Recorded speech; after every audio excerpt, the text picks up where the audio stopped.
கோலிவுட் சினிமாவிற்கு என்னதான் ஆச்சு அப்படின்னே தெரியல. வரிசையாக நிறைய விவாகரத்தை அறிவிச்சிட்டாங்க. அண்மையில கூட ஜெயம் ரவி ஆர்த்தியுடைய விவாகரத்து பிரச்சனை ஒரு பூதாகரமாக வெடிச்சது. இவங்க விவாகரத்து அறிவித்து ஒரு சில மாதங்கள் ஆன பிறகும் கூட தற்போது சமூக வலைதளங்கள்ல நிறைய வாக்குவாதம் எல்லாம் நடந்துட்டு இருக்கு. இந்த நிலையில விவாகரத்து ட்ரெண்டிங்க ஆரம்பித்து வைத்ததே நம்ம தனுஷ் ஐஸ்வர்யா தான்.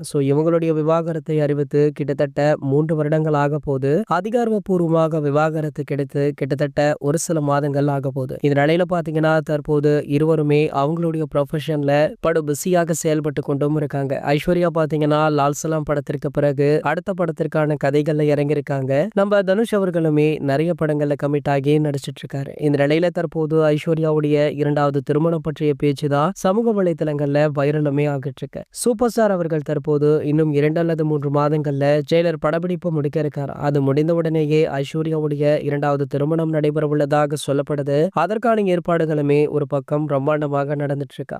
முதல் கல்யாணத்தை போல 2வது கல்யாணமுமே கோலிவுட்ல உள்ள டாப் பிரபலங்கள் அனைவருக்குமே அழைப்பு விடுக்கப்பட்டு மிக பிரம்மாண்டமாக நடத்த போவதாக செய்திகள் வைரலுமே ஆகிட்டு இருக்கு. இது போன்ற செய்திகளை பத்தி நீங்க உடனே தெரிஞ்சுக்க நம்மளுடைய செய்தி துளிகள் அப்படின்ற நம்ம சேனலை சப்ஸ்கிரைப் பண்ணிக்கோங்க.